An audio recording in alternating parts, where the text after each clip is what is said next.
Está com a palavra o doutor André Mendes Moreira. Boa tarde a todos, meu caro Pablo. Inicialmente, eu quero agradecer a sua imerecidamente elogiosa apresentação. Quero externar a minha elevada satisfação em estar aqui nesse grupo conduzido pelo presidente Halle Inares, pelo nosso coordenador Oswaldo Carvalho, também nosso vice-coordenador Eduardo Soares de Mello, e ladeado pelo meu dileto amigo de longa data, professor Pedro Lunardelli, e pelos doutores Ricardo e José Mauro. Vejo também na audiência advogadas e advogados de escola, amigos, que eu quero igualmente cumprimentar, e dizer que sinto-me honrado de aqui estar, pelo que buscarei fazer uma abordagem do tema que foge um pouco do lugar comum, na medida em que eu tentarei aqui definir a prioristicamente a razão pela qual estamos tratando do conceito de serviço para fins de incidência do ISS, se o conceito de serviço para fins de incidência do ISS já estava pacificado na jurisprudência do Supremo Tribunal Federal há mais de 3 décadas, como sendo obrigação de fazer, buscada no direito privado. Então, qual é a razão dessa mutação constitucional que nos traz aqui hoje falar sobre esse tema? Para falar sobre isso, dessa razão, é preciso primeiramente dizer que ela não é uma razão exclusivamente brasileira. Trata-se, em verdade, de um movimento global relacionado à teoria da interpretação jurídica, que vem em modo contínuo, mas especialmente a partir da constitucionalização de direitos fundamentais na maioria dos países, que ocorreu na segunda metade do século XX, transferindo o centro de poder do legislativo para o judiciário. De modo que há, portanto, um movimento em curso, não recente, que ganha corpo com o fim da Segunda Guerra Mundial e com a constitucionalização de direitos, e que vem trazendo efeitos sobre o direito. Pois o direito, ele, na verdade, é o resultado da ação do intérprete sobre o enunciado. De modo que, se as ferramentas utilizadas para a lapidação da pedra bruta são trocadas, o resultado final da lapidação será diferente. E é isso que tem ocorrido e tem nos atingido. E sobre isso eu gostaria de despender alguns minutos, pois me parece um tema sobremaneira relevante. É o pano de fundo, mas, acima de tudo, é o que precisa ser debatido. E desde já quero dizer, e já disse, mas reitero, que este não é um problema brasileiro, é um problema mundial. E trago aqui um exemplo norte-americano. Quando houve a falência por fraude contábil, já há mais de 2 décadas, da empresa Enron nos Estados Unidos, foi editada uma lei chamada Lei Sarbanes-Oxley. E essa lei Sarbanes-Oxley veio trazer garantias de que as fraudes contábeis que levaram à derrocada da Enron, juntamente com a auditoria externa que era responsável por auditá-la à época, não mais aconteceria. Essa lei, então, criminalizou a conduta que foi adotada pelos executivos da Enron quando a investigação começou. Doutor Pablo, se o senhor é CEO de uma grande empresa norte-americana, o FBI bate à sua porta, a sua empresa está envolvida em fraudes a mais não poder, lesando a poupança popular. O que o senhor vai fazer? Bom, tenho certeza que o senhor jamais estaria nessa posição. Mas o que o CEO da Enron determinou que fosse feito foi a destruição de todos os documentos contábeis encontráveis naquele momento dentro da Enron.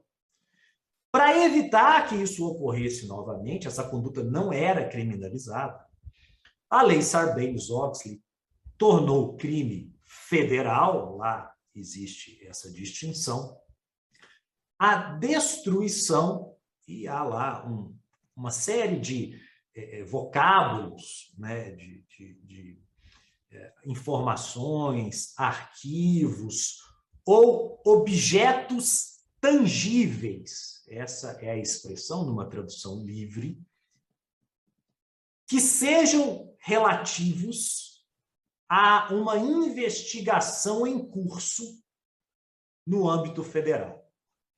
Criminalizou-se, então, essa é a origem da lei, mas criminalizou-se na lei Sarbanes-Oxley a destruição de objetos tangíveis relacionados a uma investigação federal. Corta-se o assunto e vamos para o futuro, para o ano já de 2015. Nesse ano de 2015, um pescador norte-americano chamado Sr. Yates é flagrado por um fiscal federal com algumas garoupas no seu barco, e a garoupa, bom peixe, mas há uma lei federal norte-americana que estabelece um tamanho mínimo para que a garoupa possa ser pescada. E as garoupas do Sr. Yates estavam em torno de 1,5 centímetro menor do que o autorizado pela legislação federal. O fiscal norte-americano, que estava sozinho no momento, então diz ao Sr. Yates que irá lavrar uma autuação e pede ao Sr. Yates para aguardar um momento, enquanto ele ia chamar um colega para ajudá-lo com a autuação. O que o Sr. Yates faz nesse momento, doutor Paulo? Ele pega as garoupas que estavam no barco e as joga no mar. Ele é, então, enquadrado na lei que diz que é punível com crime de prisão todo aquele que destrói objetos tangíveis relacionados a uma investigação federal. Este caso, acredite se quiser, chegou à Suprema Corte norte-americana. O Sr. Yates foi condenado a 30 dias de prisão por ter destruído objetos tangíveis relacionados a uma investigação federal, mas a Suprema Corte aceitou ouvir, entre os pouco mais de 100 casos que ouviu naquele ano, o caso do Sr. Yates. Qual foi a leitura da Suprema Corte americana sobre a lei Sarbanes-Oxley à luz do caso do Sr. Yates? O conceito de objeto tangível não se aplica a peixes. Peixes não são objetos tangíveis. Porque peixes não guardam informação. E se não guardam informação, não estão dentro do espírito da lei que criminaliza a destruição de provas numa investigação federal. Uma interpretação, eu diria, né, digna de participação na ginástica olímpica, né, em Tóquio, neste ano de 2021. Uma interpretação que vai muito além do que diz o texto legal. O texto legal é claro: se você está sob investigação federal e destrói objetos tangíveis, você cometeu um crime. E esse crime é punível com prisão. Mas, diante do caso do pobre pescador, o que fez a Suprema Corte Americana? Retorceu o significado da lei para chegar à conclusão de que um peixe, por mais que seja um prato apreciado por muitos, não é um objeto tangível. E, não sendo um objeto tangível, não é abarcado pela proteção legal.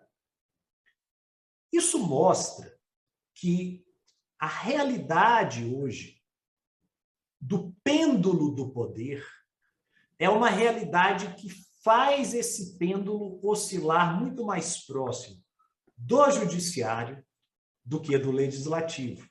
Porque ninguém em sã consciência jamais chegaria à conclusão de afirmar que um peixe não é um objeto tangível. Mas o que levou a Suprema Corte Americana, primeiro, a aceitar o caso, segundo, a julgar dessa forma, e ressalto que a decisão foi por 6 votos a 5. Ou melhor, 5 votos a 4. O que levou a Suprema Corte a aceitar o caso e a julgar dessa forma foi a interpenetração que ocorre nos dias de hoje entre o direito e a moral. Na verdade, há um movimento em curso, ao mesmo tempo, de fortalecimento do poder judiciário, mas de entranhamento da moral no direito. Este movimento nada tem de novo. Esse movimento remete ao próprio direito natural. O direito natural, a ideia de direito quando nasce há 2.500 anos, nasce sob o prisma da razão. Foram Sócrates, Platão e Aristóteles, mas especialmente Aristóteles, que definiram que o direito é aquilo que é justo, logo, a lei injusta é uma lei inválida, e justo é aquilo que se atinge racionalmente. Vivia-se a era do nascimento da filosofia. Com o tempo, esse fundamento racional da moral aplicada ao direito migra para a religião.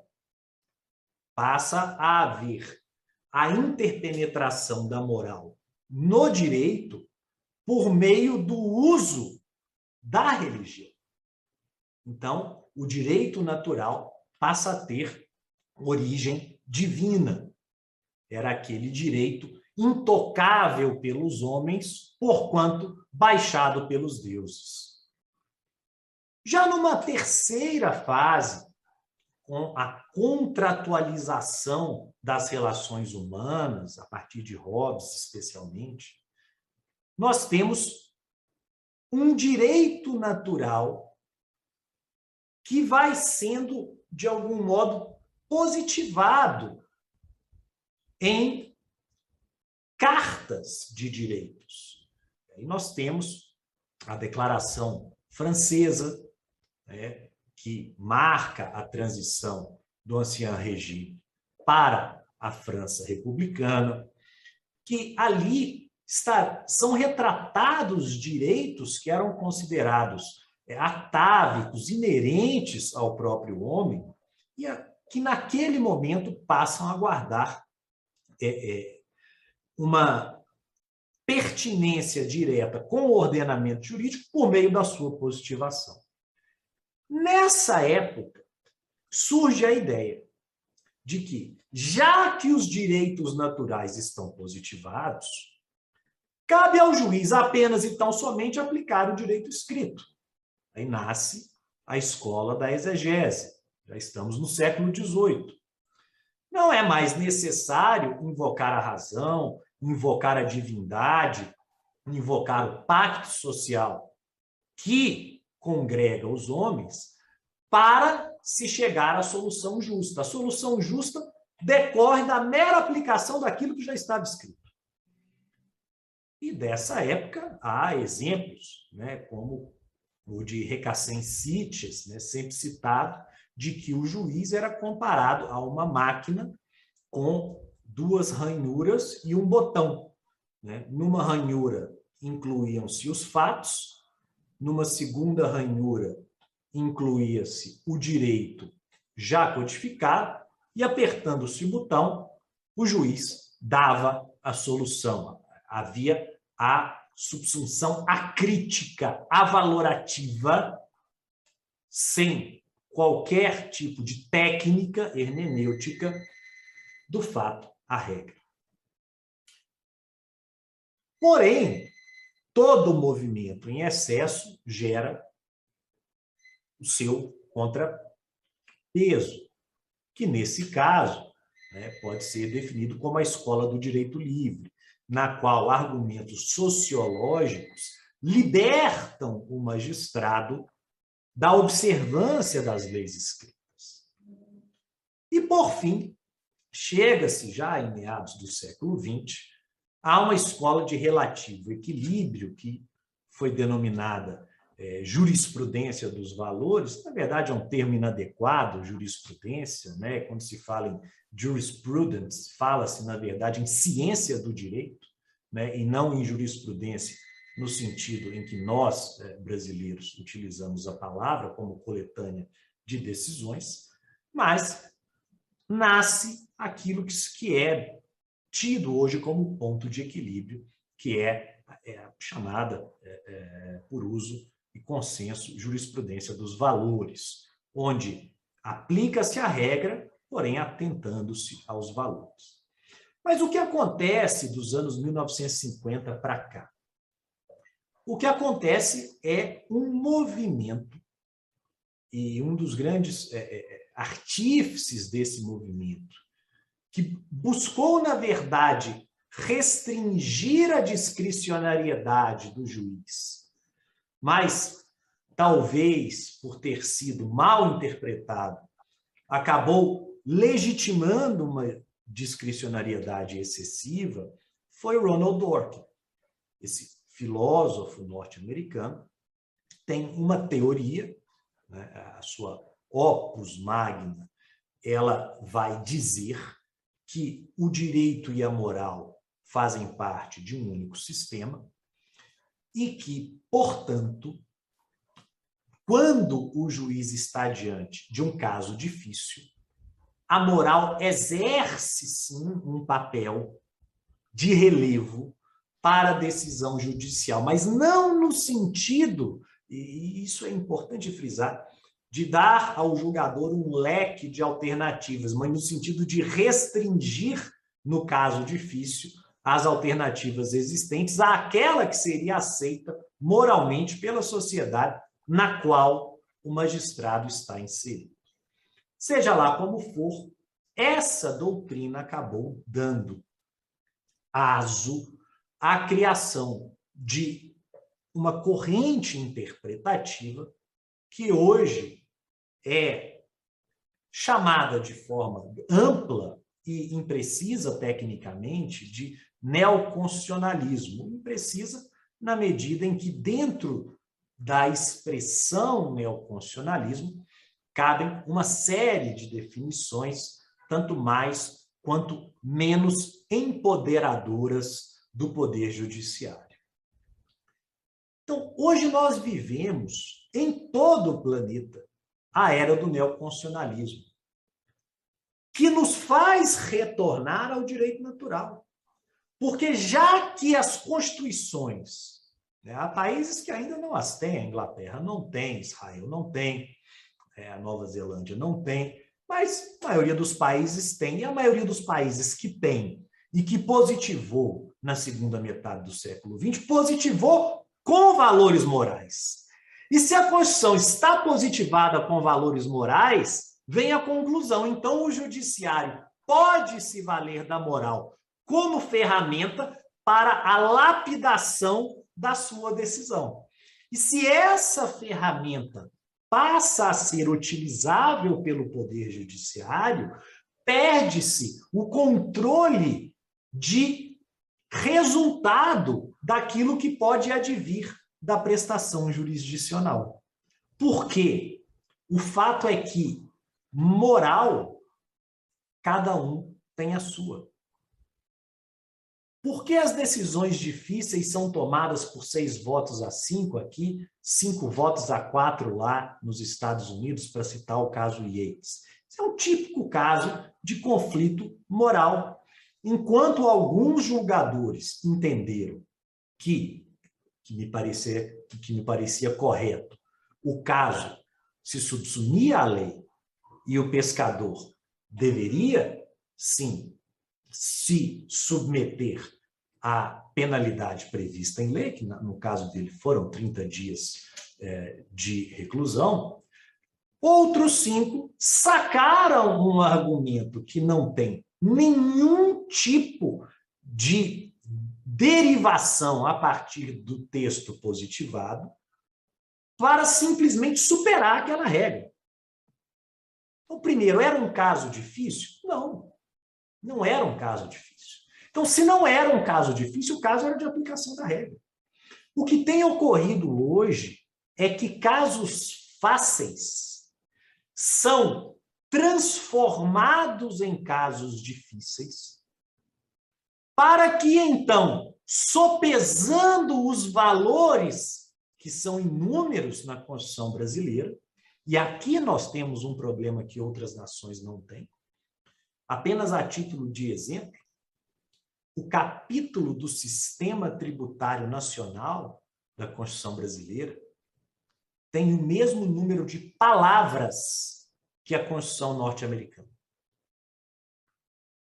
Repito, a Constituição norte-americana, em termos de extensão, cabe dentro dos artigos 145 a 162 da Constituição de 1988, que é o capítulo do Sistema Tributário Nacional. Então, nós temos uma Constituição pródiga em palavras, pródiga em valores, e se esses valores passam a ser considerados na decisão, e isso ocorre quando o caso é considerado difícil, tudo pode acontecer. Esse problema nós enfrentamos hoje, no mundo e no Brasil. Mas aqui no Brasil, me parece que nós não deveríamos enfrentá-lo no direito tributário. E aqui, já dentro, na segunda e derradeira parte da exposição, que é a problemática da incidência do ISS sobre serviços que não são serviços. E, mais uma vez, quero dizer que esse também não é um problema unicamente brasileiro. E aqui vou me valer de um exemplo holandês e um exemplo alemão. Em 1993, o senhor Tolsma, um holandês que tocava realejo nas ruas de Amsterdã e recebia doações dos transeuntes por estar proporcionando música ambiente em via pública, foi autuado pela fiscalização tributária holandesa por não pagar IVA sobre o serviço de som ambiente que prestava nas ruas de Amsterdã. Acredite se quiserem, o caso é verdadeiro. O senhor Tolsma, então, se defendeu. E a Corte Máxima holandesa manteve o auto de infração, dizendo que se o senhor Tolsma se sentava num banquinho, tocava o seu realejo, deixava um chapéu, e os passantes lá colocavam dinheiro, o senhor Tolsma era prestador de serviço e, sendo prestador de serviço, tinha que pagar IVA. E como não pagou, foi autuado com juros e multa. O senhor Tolsma, então, consegue um advogado que viabiliza um recurso, acredite se quiser, para o Tribunal de Justiça da União Europeia. E neste recurso, o Tribunal de Justiça Europeu anula o auto de infração, dizendo que não havia ali prestação de serviço. Porque a prestação de serviço, ela pressupõe uma contratação específica em razão da qual se paga uma contraprestação previamente pactuada. O que o senhor Tolsma recebia eram doações de passantes que jamais, primeiro, haviam requisitado a contratação, segundo, haviam negociado o preço. Logo, não se tratava ali de prestação de serviço, não sendo prestação de serviço, mesmo no conceito amplo europeu, e eu quero lembrar que na Europa, prestar serviço é tudo aquilo que não for considerado operação com bem, o IVA incide sobre operações com bens e prestação de serviço. E o conceito europeu de prestação de serviço é um conceito por exclusão, está na diretiva IVA. É prestar serviço tudo aquilo que não for operação com bens. Então, de algum modo, trata-se de um conceito muito mais amplo que o brasileiro. Mas, nesse caso, o Tribunal de Justiça Europeu, não holandês, fez questão de dizer: existe um conteúdo semântico mínimo no vocábulo prestação de serviço, ainda que essa definição seja feita por exclusão. E se há um conteúdo semântico mínimo, ele tem que ser observado, e neste caso, não houve a sua observância, logo, o auto de infração é nulo.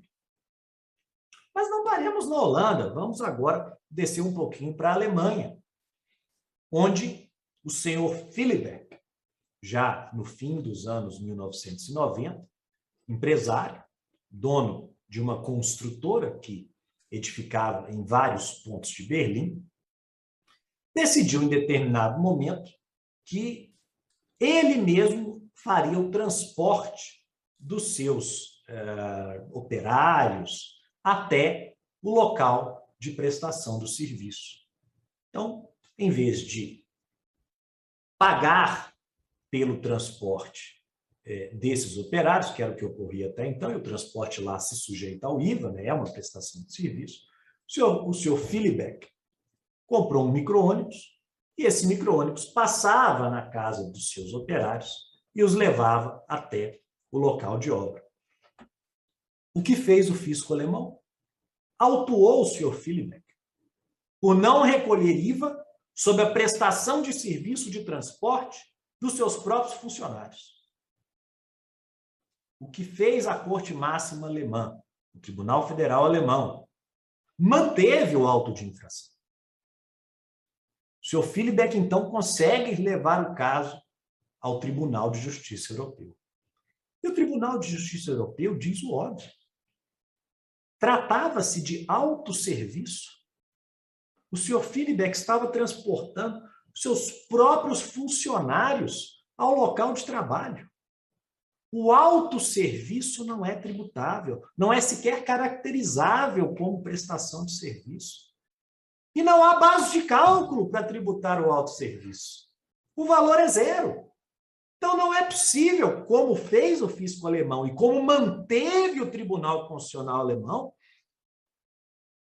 arbitrar-se um valor pela prestação do serviço de transporte dos próprios funcionários da empresa do senhor Philibert para cobrar IVA sobre esse montante. Então, o Tribunal de Justiça Europeu anulou o auto por violação ao conceito de serviço, que na diretiva IVA é um conceito, reitero, dado por exclusão. Amplo a mais não poder, mas com um conteúdo mínimo. E, finalmente, o que estamos enfrentando aqui?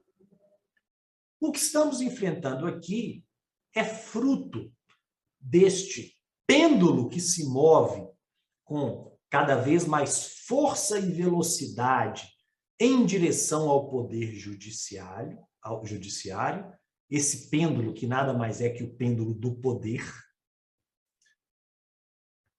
e fruto de uma teoria da interpretação jurídica que começa dworkiniana, mas se transmuta em algo além da compreensão, ao menos dos que buscam, de forma minimamente sistematizada, estudar teoria da interpretação. Havia e há na Constituição um conceito que é o conceito de prestação de serviço. Esse conceito não chegou por acaso. Foi constitucionalizado em 1965 que os municípios passariam a ter o direito de tributar os serviços de qualquer natureza.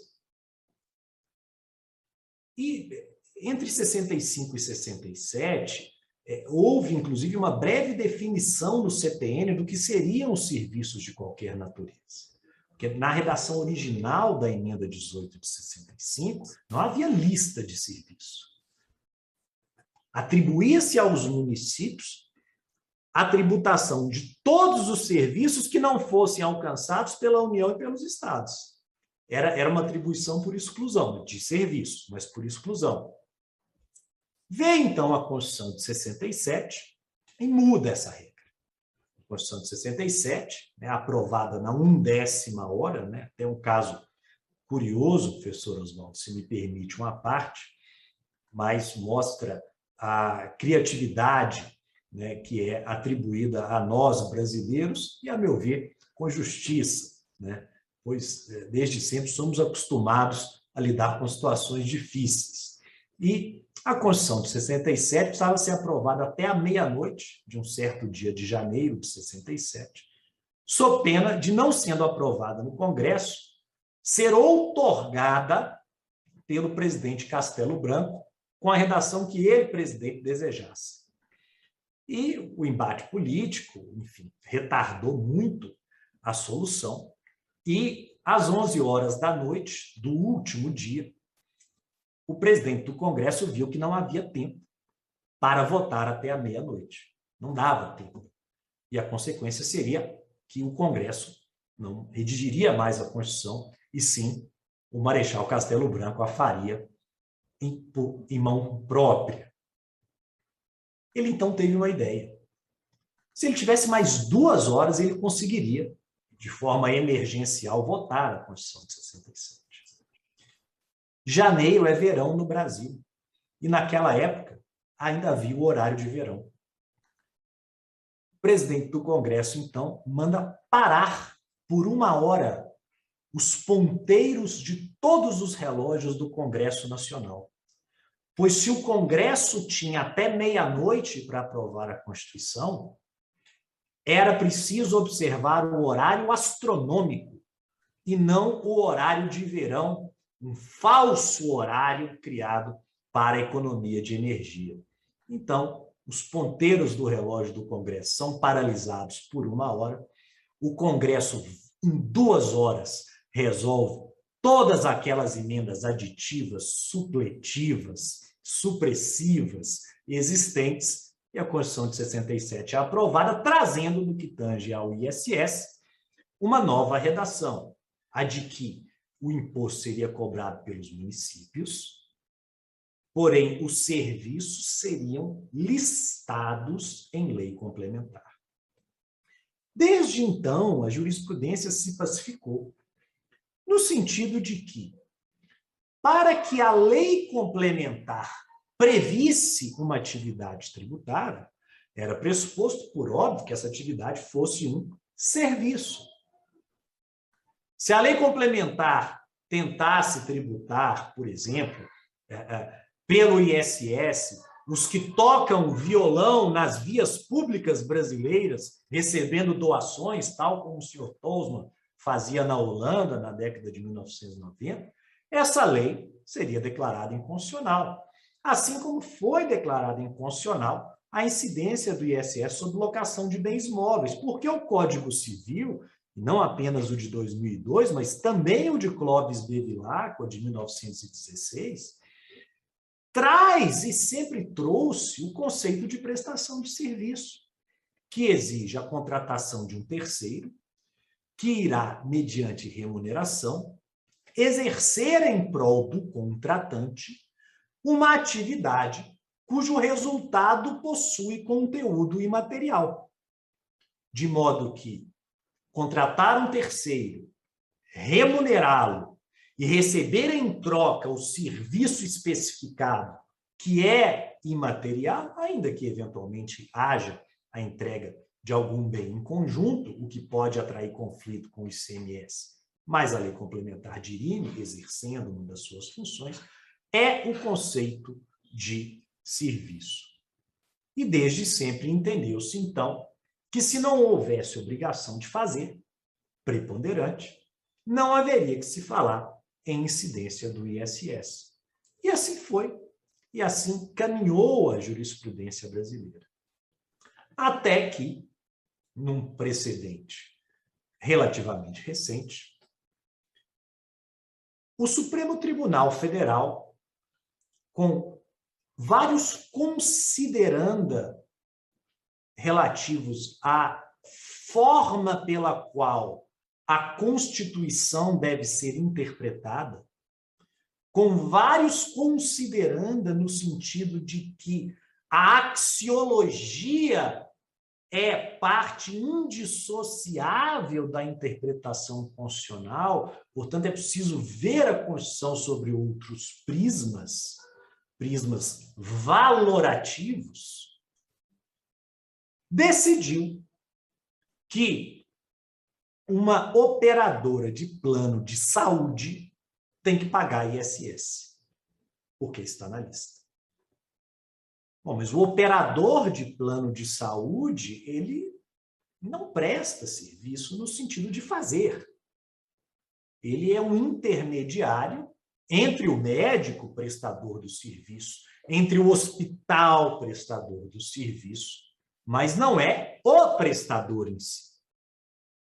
E vejam, o Supremo Tribunal Federal legitimou a incidência sob essa visão de que o conceito de serviço tem que evoluir, porque afinal o mundo mudou. E se o mundo mudou, é preciso que os conceitos constitucionais positivados evoluam junto.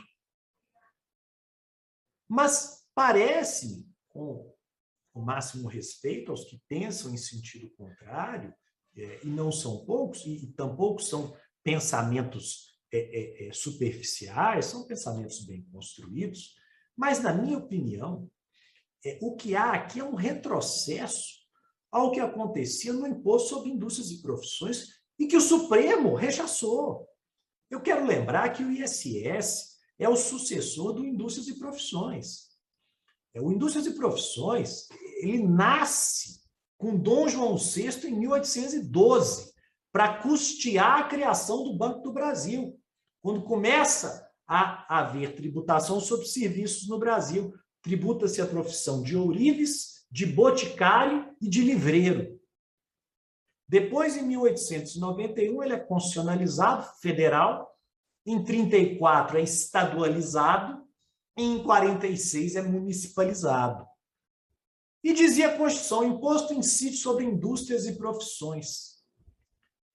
Um autor da época comparava o que os municípios fizeram com indústrias e profissões, com o vocábulo indústrias e profissões escrito na Constituição, a uma arca de Noé jurídica. Tudo saía do enunciado indústrias e profissões, tanto que se tornou um tributo sobre faturamento chancelado pelo Supremo. Mas o Supremo não chancelou o que agora se chancelou, que o indústrias e profissões era cobrado sobre o faturamento das empresas prestadoras de serviço. Quando os municípios ganharam essa ampliação, era uma COFINS, né? Ganharam o direito de cobrar a sua COFINS sobre prestadores de serviço, o que os municípios fizeram? Tentaram dar o segundo passo, que foi: eu vou tributar não apenas a empresa, não apenas a pessoa jurídica, mas também as pessoas físicas empregadas da pessoa jurídica que prestam serviço para ela.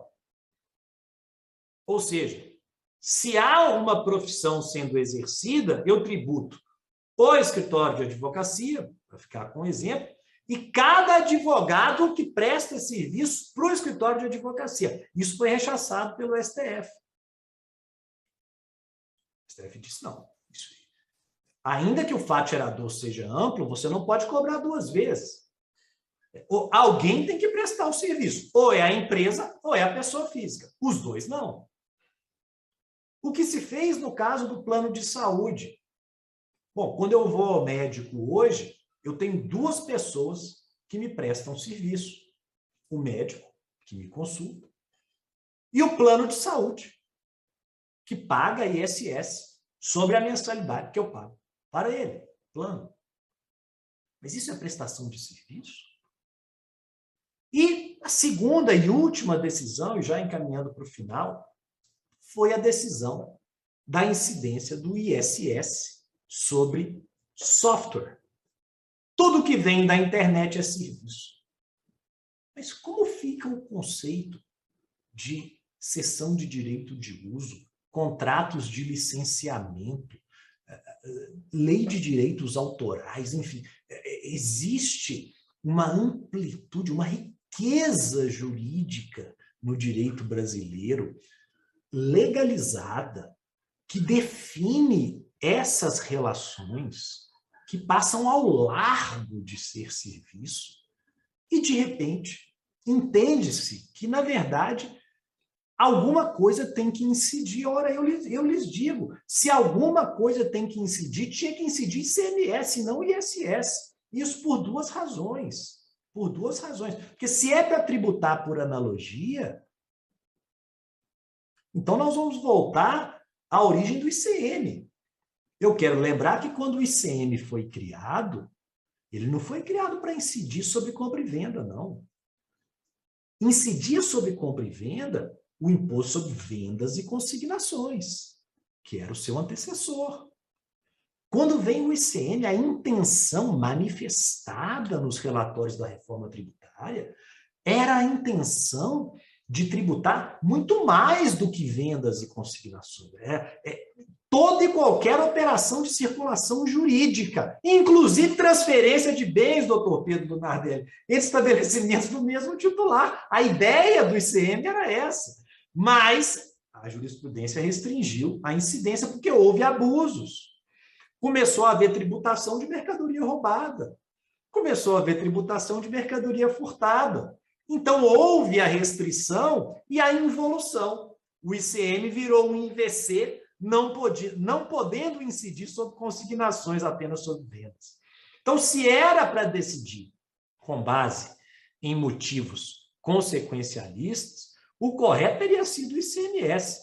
E digo por quê? Primeiro, por razões históricas. Né? O ICM, historicamente, era para ser muito mais abrangente do que o ISS. Segundo, quando eu decido que incide apenas ISS, e o ISS é um imposto concebido em 1965, pensado em relações pessoais, em contratações diretas de serviços personalizados. Quando nós nos abandonamos essa premissa, o que acontece? Bom, o ISS é devido ao município do estabelecimento prestador. Onde fica a Microsoft do Brasil? Em São Paulo. Para onde vai o ISS recolhido sobre todas as licenças de software as a service da Microsoft do Brasil? Para um único município. São Paulo. O que essa decisão do Supremo Tribunal Federal gerou, além do seu erro de premissa, foi a maior concentração de receita tributária de que eu tenho notícia nos últimos anos. Porque as multinacionais Big Techs, elas operam da Califórnia para o mundo. É que no Brasil nós exigimos CNPJ, então tem que ter um CNPJ aqui. Mas esse CNPJ, usualmente, não está fora de São Paulo. Onde está o Netflix? Está em Barueri. O ISS de 220 milhões de cidadãos potencialmente usuários, hoje são um pouco mais de 20, que são 30 milhões de usuários, vai todo para Barueri. O que mostra que decidir com base no que se acha correto, ainda que se esteja bem intencionado, e eu não tenho dúvida disso, no caso, não só do Supremo Tribunal Federal, mas da Suprema Corte Americana, enfim, de todos os tribunais atuais que vivem esse dilema, né, do neoconstitucionalismo, mas isso traz, na verdade, um desequilíbrio sistêmico que gera consequências imprevisíveis, como essa que eu estou aqui a mencionar, com a qual encerro esta fala que já se delonga por muito mais do que eu poderia, mas que, pela amizade que me une aos diletos companheiros que aqui estão, gentilmente não fui interrompido, pelo que agradeço e digo mais uma vez que estou honrado de aqui estar com todos vocês. Muito obrigado.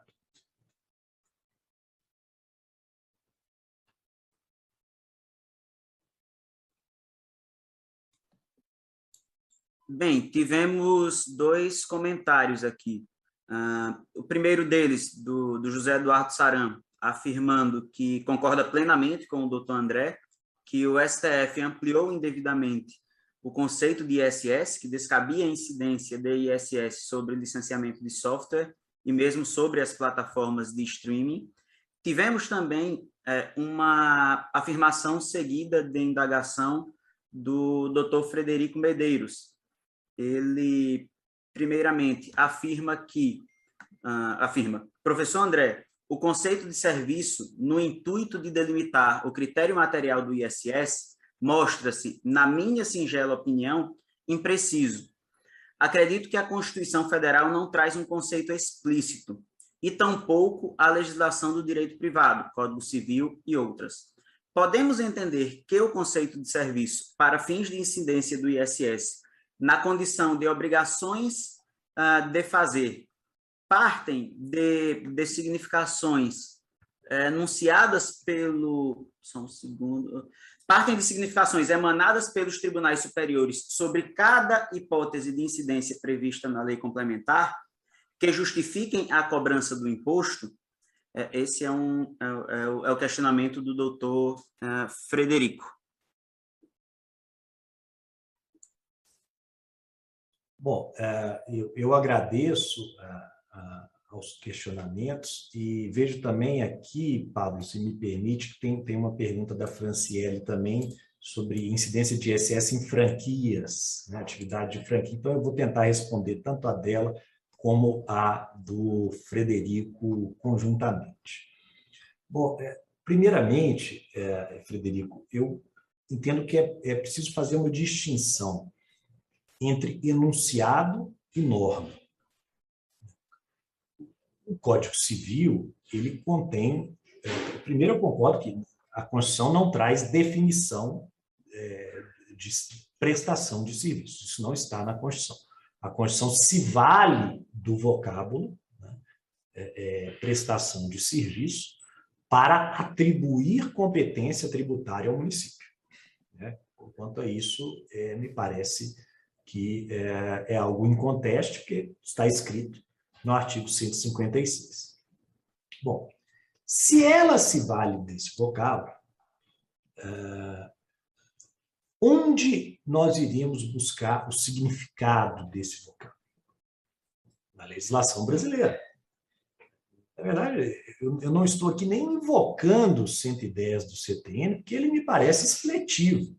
né, quando ele diz que se a Constituição atribui competência tributária, eu tenho que perquirir o sentido dessa atribuição de competência à luz do direito privado. Eu até poderia invocá-lo, né, em favor da aplicação do Código Civil, mas ele me parece que não faz muita diferença. Mas se a Constituição utilizou um termo jurídico, é preciso buscar no direito brasileiro o que as leis que tratam daquele conceito, licenciamento de software, direito autoral, o que for, definem. Na ausência de definição, aí nós temos um problema. Ok?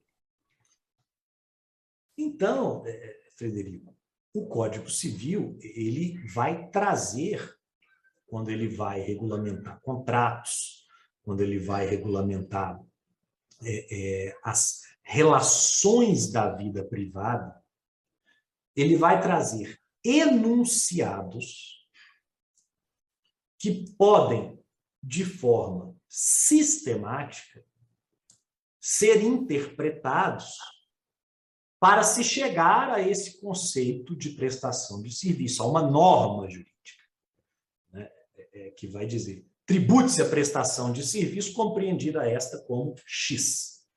Né? O enunciado é o que está escrito. O enunciado é fruto do processo legislativo. Ponto. Né? Pode ser que um artigo não tenha sequer uma norma. Uma norma é um modal deôntico. É algo que é obrigatório, é algo que é proibido, é algo que é permitido, mas que é fruto da atividade interpretativa. Isso é a norma jurídica. É um processo de reconstrução de sentido a partir dos enunciados positivados. Então, o que o Código Civil nos traz? Enunciados positivados. Que, lidos de forma sistemática, trazem um conceito que é, inclusive, socialmente aceito, e socialmente no sentido jurídico, né, porque integra contratos, né, integra instrumentos os mais diversos de prestação de serviço. De prestação de serviço. É por isso que se afasta a incidência do ISS no autosserviço, tanto aqui como na Europa. Mas não é porque lá se afasta. Né? É porque o conceito civilista de serviço no Brasil exige a contratação de um terceiro. De onde eu extraio isso? De uma interpretação sistemática do Código Civil. Combinando vários enunciados para se chegar numa definição que vai, então, integrar a norma jurídica. Se A é, deve ser B. Se há prestação de serviço, compreendida essa como contratação de terceiro mediante remuneração para executar atividade previamente especificada, cujo resultado possui conteúdo imaterial, isso é extraível do Código Civil, então pague ISS caso esteja na lista. E caso haja lei municipal prevê. Então, a meu ver, o recurso ao Código Civil, e repito, tanto de 1916 como de 2002, nos leva à mesma conclusão. Quando o Supremo saca um novo conceito, serviço é utilidade. Bom, nós sabemos que de 2010 para cá o mundo mudou de uma forma impensável. Absolutamente impensável. O mundo vinha, claro, na mudança que ele é peculiar, mas de 2010 até hoje, o que aconteceu, nem os autores de ficção científica mais ousados acho que conseguiriam prever, né, o que houve nessa última década. Isso é um fato do qual todos nós estamos cientes do ponto de vista da sociedade. Mas trazer isso para dizer que um conceito constitucional, melhor, para não entrar na discussão de onde está o conceito, que um conceito legal utilizado pela Constituição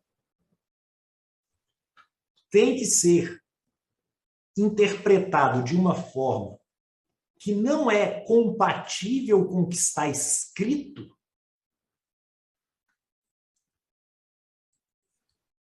não me parece um argumento jurídico. Ele pode ser um argumento consequencialista, ele pode ser um argumento sociológico, mas não é, a meu ver, um argumento técnico jurídico.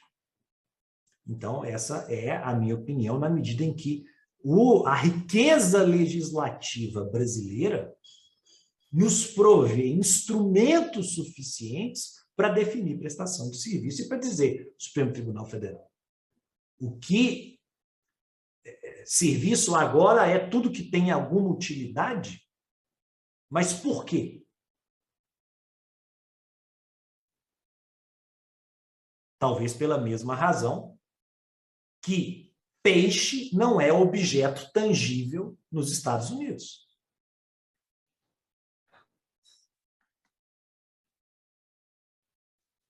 Onde também, para não dizer, eu faço questão sempre de trazer esses exemplos, porque nós estamos muito longe de ser um manicômio jurídico tributário. Aliás, essa é uma pecha que eu acho que todos nós, como brasileiros, deveríamos rechaçar e parar de falar. É o nosso país, é a nossa nação. No fim do século XIX, o maior importador de tomates de Nova York foi autuado pela Receita Federal norte-americana.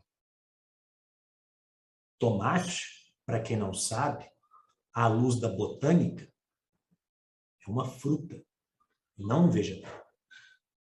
E havia uma isenção de imposto de importação de fruta. Se tomate é fruta à luz da botânica, e se o maior importador dos Estados Unidos, baseado em Nova York, de tomates, importava tomates, ele fazia jus à isenção? A meu ver, sim. Mas ele foi autuado. Porque o fiscal da Receita Federal entendeu que o tomate não era doce. E fruta é doce. Banana, laranja, até cítrica, mas não tomate. O caso, acredite se quiser, chegou à Suprema Corte Americana. E, ao chegar à Suprema Corte Americana, foi prolatada a seguinte decisão. Quando se vai à feira, disseram os 9 justices norte-americanos, o tomate está próximo do pepino.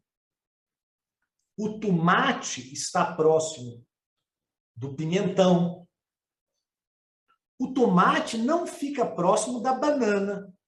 O tomate não fica próximo da maçã. Quando se almoça, come-se o tomate antes do prato principal, junto com a alface, ou junto com o prato principal. Mas jamais de sobremesa, onde então entra a banana. De modo que o tomate pode até ser cientificamente, à luz da botânica, uma fruta. Mas o seu uso social o convolou em vegetal. Portanto, é devida a multa e o imposto de importação. Essa foi a decisão final da Corte Americana. Então, o que eu quero dizer é que as críticas que nós estamos fazendo aqui à jurisprudência da Suprema Corte Brasileira são feitas da mesma forma pelos estudiosos de outras nações às suas Supremas Cortes.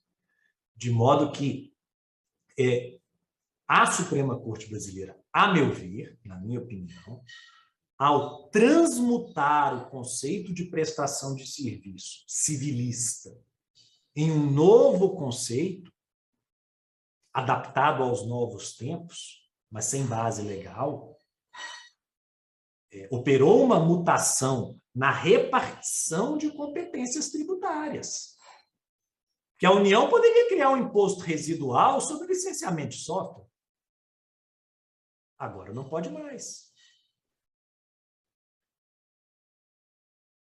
A União poderia criar um imposto sobre planos de saúde residual. Agora não pode mais. Há competência residual por alguma razão. E a razão é, se as demais competências são interpretáveis de forma elástica, então a competência residual não teria razão de ser. A razão de ser dela é que as demais competências são delimitadas, e delimitadas porque estão na Constituição, com sentidos postos na lei. E com isso eu respondo também a Franciele, que, na minha opinião, Franciele, franquia cobra royalties pelo uso da marca.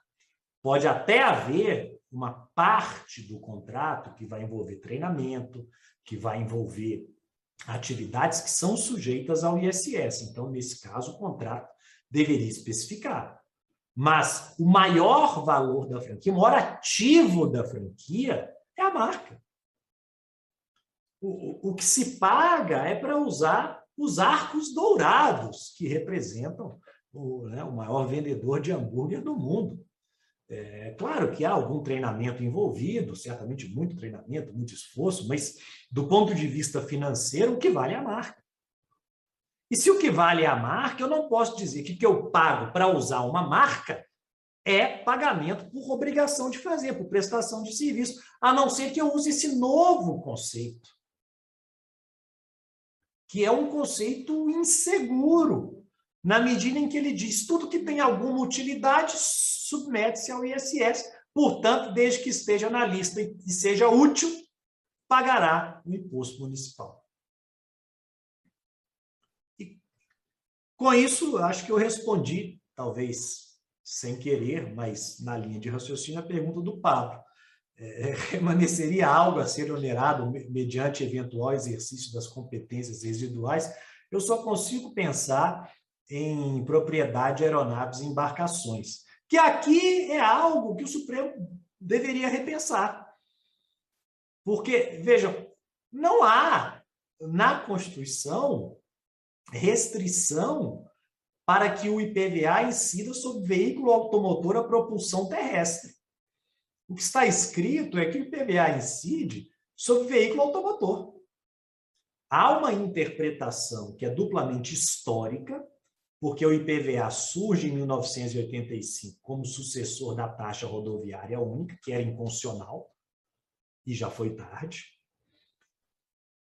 cumulada com um argumento de ordem técnica, mas que, a meu ver, não deveria impactar o fato tributário, que é o seguinte: aeronaves e embarcações são registradas na ANAC e na Capitania dos Portos. Metade do IPVA tem que ir para o município em que o veículo está emplacado. Então, como o registro é nacional, eu acabarei entregando todo o IPVA para o Rio de Janeiro, onde está o escritório central da ANAC, ou das aeronaves, né? E da Capitania dos Portos, algumas poucas cidades ficariam com o IPVA dos barcos. Mas, veja, aqui não há restrição constitucional. Não há. Mas por que, então, que há uma resistência em manter uma tributação restrita, quando ela poderia não ser restrita sem nenhum ferimento à Constituição, na minha opinião, e expandir uma interpretação trazendo conceitos não positivados no Brasil, criados a partir do que se entende ser adequado para o momento em que se vive, do ponto de vista social, tecnológico. Essa função é do legislador. O legislador olha para frente e programa o que seremos amanhã. O executivo olha para o hoje e executa aquilo que foi programado. O judiciário, ele olha para trás. E sempre com essa cautela de olhar para trás, ele tem que manter a segurança e a estabilidade. Se quem está olhando para frente agora é o judiciário, inverteram-se os papéis. E se os papéis se inverteram, é preciso repensar o modelo de repartição de poderes, porque esse não serve mais. Essas seriam, então, as minhas considerações finais.